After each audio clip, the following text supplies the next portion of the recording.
இயேசு கிறிஸ்துவின் நாமத்தினுடைய வாழ்த்துக்கள். கர்த்தர் ஒருவரே அவனை வழி நடத்தினார். உபாகம் 32 அதிகாரம் 12 வசனம் படி. இந்த வசனம் நமக்கு என்ன சொல்கிறது என்றால், கர்த்தர் ஒருவரே நம்மை வழி நடத்துவார், சேதமின்றி காத்துக்கொள்வார், ஆபத்து விபத்திலிருந்து காத்துக்கொள்வார். நம் வாழ்க்கையில் பள்ளங்கள் வரும், போட்டிகள் வரும், பொறாமைகள் வரும், நமக்கு விரோதமாக பில்லி சூனியம் கூட பண்ணுவாங்க, சேலஞ்சஸாக இருக்கும், செத்த கிரியைகள் நம்மை பயமுறுத்தும்.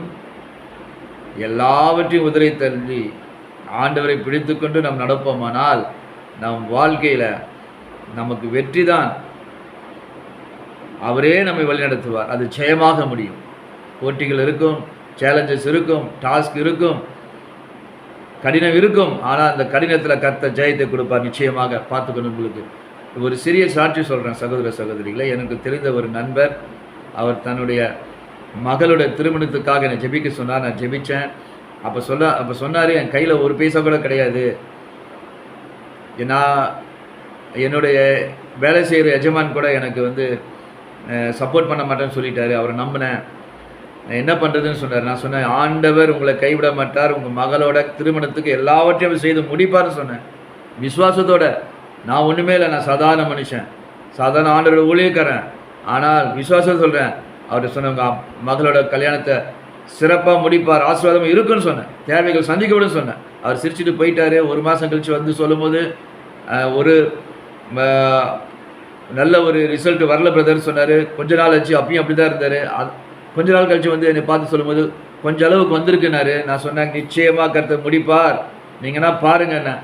அவர் அதிசயமாக அப்படி போனார். என்ன இந்த பிரதர் இப்படி சொல்கிறாரு, அதுக்கு வழியே இல்லாமல் இருக்குது அப்படின்னு, நான் தவிப்பில் இருக்கிறேன்னு சொல்லிட்டு அந்த மாதிரி முகத்தோடு போனார்.